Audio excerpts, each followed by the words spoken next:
Unit 1, the business environment. The learning aim is to understand how businesses are organised to achieve their purposes. Now the objectives are P3, to describe how two businesses are organised, and then to explain how their style of organisation helps them to fulfil their purposes. Organisational structures like Oxfam, Innocent and Poundland need to be organised into a structure that would enable them to meet their purposes. An organisation structure should be designed to divide up the work to be done, establish lines of control and communication.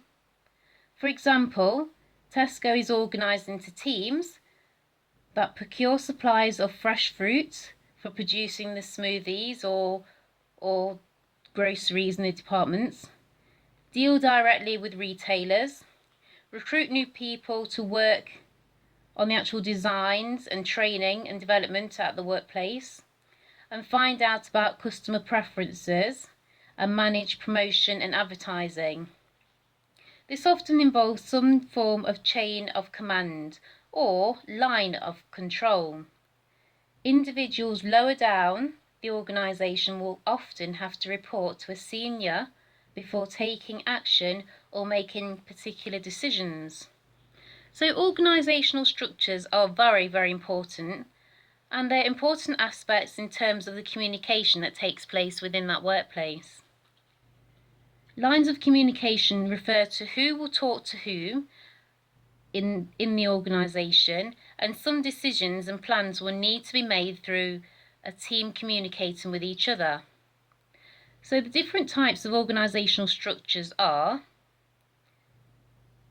there are a number of ways of structuring organisations, which include function. So this is discrete part of an organisation designed to meet a specific purpose, such as production, marketing or accounts. It could be geographical. So for example, it could be in the Northwest, Midlands or London. It could be by product groups. For example, it could be confectionery, sweet manufacturer, may have separate divisions such as sugar, chocolate, bakery items or ice cream. It could be the type of customer. For example, many banks have different sections that deal with different individuals, for example, business customers or personal customers.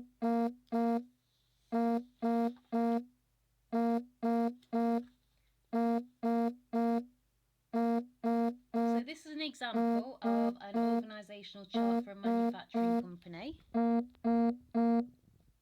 So at the top you'll see a board of directors, a general manager and different functional areas such as finance, marketing, production. Then that disseminates to the accounts clerk, the sales manager, and then that disseminates to the sales staff.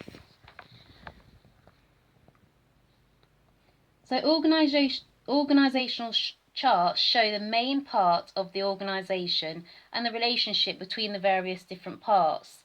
The span of control is the number of people that individuals are responsible for in the organisation. The wider the span of control, the greater number of people for whom the individual is responsible. A manager who tries to supervise too many people may be so overworked that their staff in turn are unable to perform their duties effectively. On the other hand, if a manager has too few people to supervise, their time may be wasted, for example, in explaining things to one single individual. So there's different functional areas. You've got finance, marketing, production, customer service, sales and human resources. And they perform very different roles within the organisation, but all work together to support the actual organisation in achieving its aims and objective.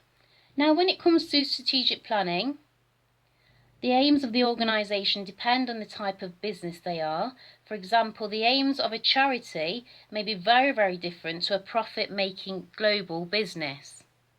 For example, the The charity will have a social objective, and that's to reduce poverty or something like that. And the profit-making organisation will obviously aim to make profit by providing goods or services. Strategic planning is central importance in giving direction to organisations.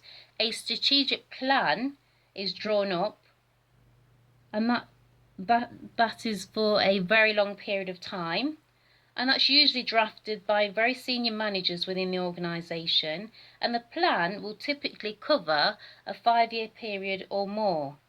The plans need to be shaped by the mission and the values of that organisation. So most organisations today set 2 statements to guide their actions. They have a mission statement, and that sets out the purpose of the organisation, usually 1 or 2 sentences long, and then the values statement, and these sets out the core values of that organisation and what it believes in.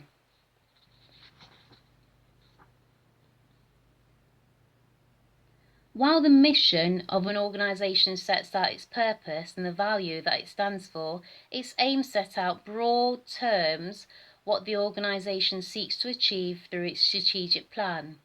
The aims of an organisation are closely tied to the mission and give a general sense of the direction for planning. It's very important that these objectives are cascaded down in the organisation, in that all employees are aware. So company-wide objectives are cascaded to functional objectives, then to team objectives, and then individual objectives. Now you might be familiar with this because when you go for your regular meetings or your annual review meeting with your manager, you will then be issued with targets or some sort of plan for you to achieve, and that overall feeds into the company-wide objectives.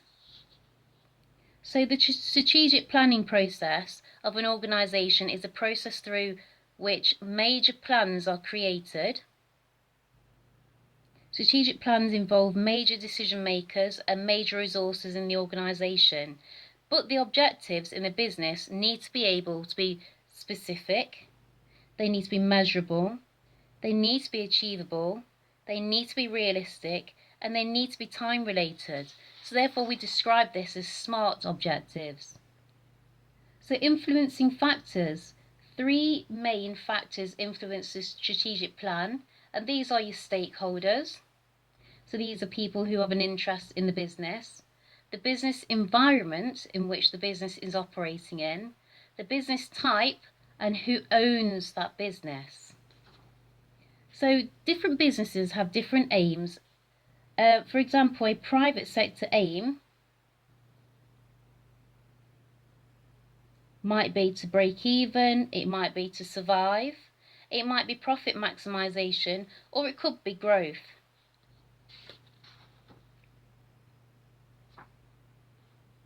While public sector aims would be the service provision, so the public sector typically have more of an emphasis on public service and how that service is provided. Thank you for listening. Please like and subscribe.